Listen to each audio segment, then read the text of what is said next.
Alright, welcome back to this video regarding the CIN or CIN object. Now, before we talk about the CIN object, I would like to talk about input, and just like we talked about it, we already talked about it before, and we said that input is what we received or what the program received from the user when the program is running. What the program received, and what we meant by that is what the user typed from the keyboard, or what the user is giving to the program. Now we want to look at the CIN object as to what is it all about. Now before that, let me present to you this screen, and as you can see, we have declared an integer data type and we name it length as our variable. We name it length. We give another variable is called width, and another variable is called area. Now we would have considered declaring it, let's just give it and say another integer int width, and then give it another one called int area. It's the same thing but to save us space, we will just leave it the way it was before. So integer, length, our variable, width, and area, this is our variable. All of them will be receiving an integer data type. Now here we are printing out to the user to say this program calculates the area of a rectangle, and this slash n is next line. Go to the next line, and now here we have a comment, and remember we dealt with that, where this compiler ignores this line and then goes to the next line. Say here how we are having the user impute rectangle's length and width. So here we say what is the length of the rectangle, we're asking the user, and then here we are storing what the user enters into our variable called length. And here we ask again what is the width of the rectangle, and we are storing it on the width variable. Now what we're gonna be dealing with this today, this CIN object, and here we just like I said, it's a comment. We are computing and doing the mathematics and displaying the area, and we say that our area variable, which is this variable, is equal to length times width, and then we print out the area of the rectangle which you have entered is what? Area. So if you entered 2 and as the length and enters 3 as the width, we're gonna have 2 times 3, which is equal to 6, and it will be the area of your rectangle is 6, right? So I will just run that before we go in to the explanation and see if we don't have an error there. And of course it did run as expected. So here we go.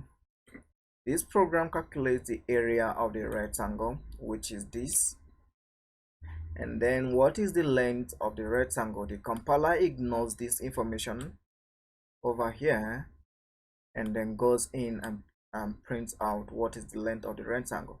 Now it waits, as the cursor you can see is waiting for us to enter what? An input that will be stored in this length variable. So we'll just give it and we'll say our length is 50, and then we hit enter on the screen, and then it goes in and asks us what is the width of the rectangle. So it ignores this the other. Okay, here what is the width of the rectangle, and then let's just say 50 again, and then does the calculation, and it will be like 50 times 50. The area of the rectangle is 2500 area. That is the area of our rectangle. Now let's so you have seen how it works. Let's go back with the explanation. Now the cout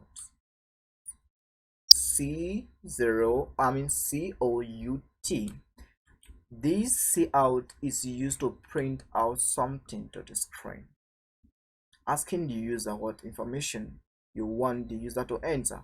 Now, if Facebook will print out something on the screen and say enter what your login details, and it will have a username and it will have a password. Now, in this case, we can change this. For example, if we change this, we can give it anything and say what is your password. Let me do that. What? Excuse me, sorry about that. What is your password? And then our password will be stored. Our password will be stored in this length. Sorry about that. I was supposed to put this in here, but let me go back. So whatever string or whatever letter you want to be printed out on the screen, telling the user it's what to enter, you use the cout object to tell the user what information he or she should enter. And now the cin allows you to use that information which the user enters to store in a variable called length. Now, the cin allows the user to enter information from the keyboard.